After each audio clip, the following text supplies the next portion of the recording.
Hello, welcome to Halcyon. On this episode I'm going to be talking about something a little different than games, media, personal experiences, although slightly imbued with that.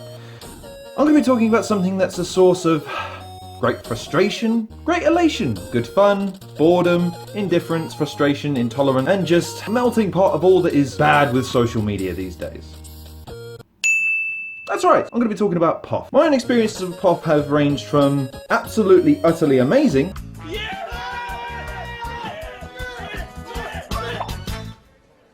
That was awesome. to why am I wasting my life on this thing? Well, I'm out, guys. If this is what's cool now, I think I'm done. I no longer have any connection to this world. I'm gonna go home and kill myself. Goodbye, friends. To be perfectly honest, I only got into it because a friend of mine, who will remain anonymous, you know who you are, introduced me to the idea of it. For the longest time I refused. For the longest time I thought, why would I ever think about joining a dating site? It's the most demeaning, unbelievably emotionally crippling plea for attention and help that there's ever been. 4 years later I'm still on the goddamn thing, plying my trade. And whose fault's that? Well, in an attempt to answer that question I thought I'd review the app. And I'd review its contents, and I'd review, generally speaking, everything about it. So, for your consideration, here is the Halcyon Razor review on Plenty of Fish. So to give you an idea of what you're dealing with when you're going on POF, you have to first look at yourself. You have to think about the kind of person you are, and you have to think about the kind of person you're hoping to attract. So with me, I'm A, boring, B, intellectual, but not in a good way, C, maybe suffering from some slight manic depressiveness, and D, a massive nerd with no outward physical attraction. Kind of hard to market that in a strength sense, but nevertheless I gave it a shot, and over the course of the last few years I've managed to actually obtain a few relationships out of it. However, relationships aside and dating aside, the actual app itself and dealing with the app can be an immensely frustrating experience for the following reasons. To begin with, you'll start your profile, you'll add your pictures, you'll incorporate a lot of what you think is going to attract someone to someone. Namely, your pictures. Your pictures are going to be an absolute critical thing on POF because, of course, without them, how can someone possibly know what your personality's like? My name is Jeff. And of course, how can someone know how fun-loving you are unless you post a million pictures of yourself getting absolutely rat-faced out in the club? You might ask. There must be another way. And there is. At the bottom of the profile, after a few tidbits of information that are quite bullet-pointed, you've got the profile. The actual profile itself, which you can use to highlight different points about your personality. Even convey some of your personality in the way that you write and the way you phrase things. My name is Jeff. However, on POF there's a growing trend of nothing. Nothing at all. Or, fill this in later. Ask if you want to know. Ain't fill it in. Not bothered. Now, while these are inspired phrases, and of course who isn't attracted to somebody who puts so much time, care and effort into their profiles, you have the flip side. Profiles that go into tremendous depth as to what kind of guy they can't be asked to deal with, even going so far as to detail what races they'll date. Because of course racism is fine when you're discriminating against everybody else instead of just one type of person. Go on. Now, if you're like me, this will lead to frustration to the point where you'll want to quit the app. Altogether, you won't want to invest the effort because unfortunately, while a lot of girls, and I suspect a lot of guys, will post things along the lines of, you know, you need to entertain me. You need to make the effort here. Relationships by their very nature are not causal. They're a 50-50 give and take street. When you have an app where women are bombarded with message on a regular basis, how are you supposed to set yourself apart? Well, the answer is you can't. Unless you have the physical attributes that attract the woman in the first place, you've not got a shot in holy hell.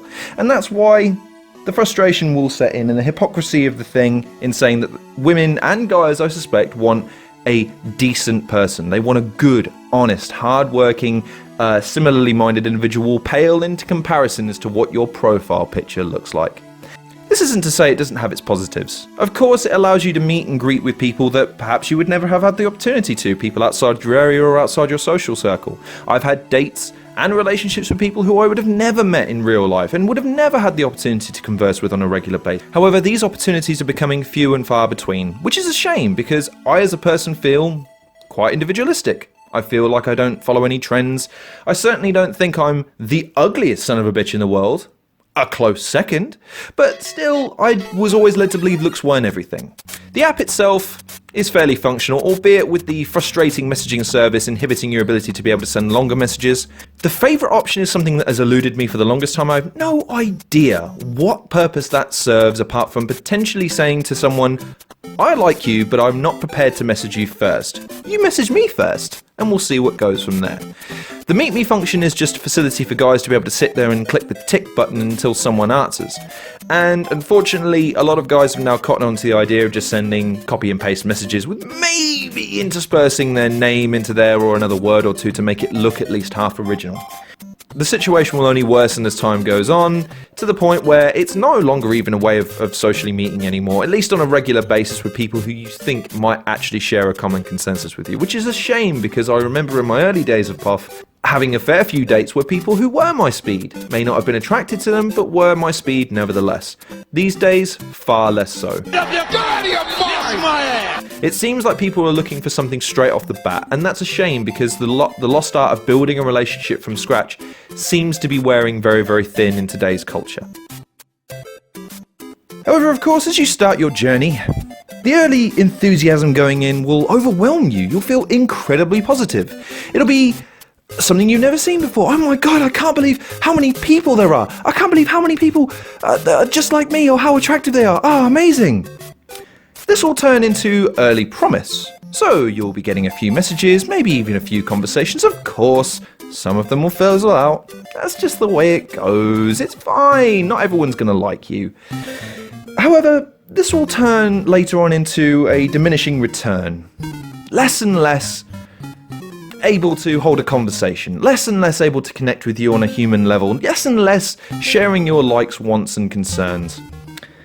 And this of course will lead to disappointment, abject confusion, and of course reluctance to do anything at all.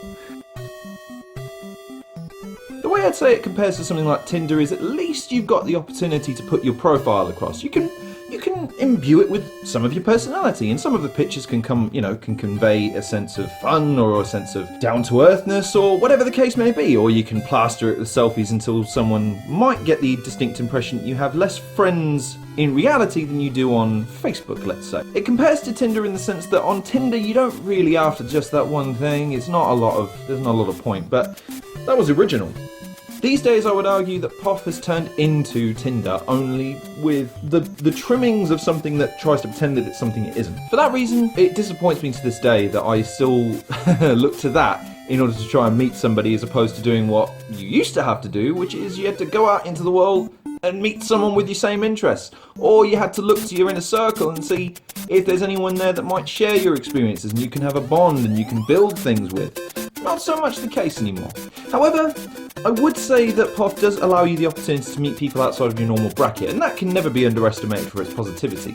But again, I see a number of issues with this. You find yourself in an odd cycle that kind of never breaks unless you meet that one odd person that seems to see things the same way as you, which is girls feel objectified, so they choose not to put anything in their profile for fear of giving too much away. The problem with that though is that the kind of guys that are actually looking to meet girls for a specific reason have no information with which to approach a woman.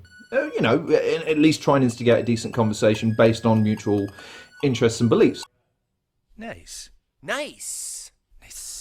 Therefore, guys will only message a girl if they're looking to, and that again feeds into that same process. So the irony here is that the more attractive girls get, the more obtuse and asinine guys will get. I, for instance, don't see the point in sending a dick pic tweet. If women wanted to see that, I'm sure they'd ask, and I'm sure men would oblige accordingly. However, by the same token, it's ironic to me that girls will plaster selfies of themselves in preposterously ridiculous positions, trying to attract what they think is a decent guy, when the kind of guys that are going to message them are the only kind of guys that would be interested in what you're saying if you're describing what favourite sexual position you happen to be having.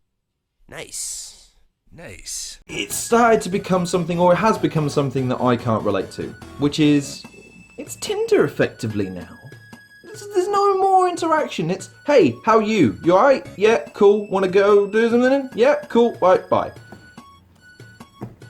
It's painful at times. So the kind of people I would recommend to use this are the kind of people that are a little bit fixated on themselves, maybe not actually looking for something longer term. They're looking for the people that I would recommend who used to use this for an actual interaction basis. I would say probably if you're gonna use dating apps, use one that's paid for. I know.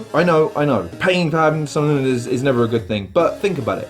If someone's paying for the use of the service, they're serious about finding someone, and if they match your beliefs, then you've got a better chance of actually making something meaningful.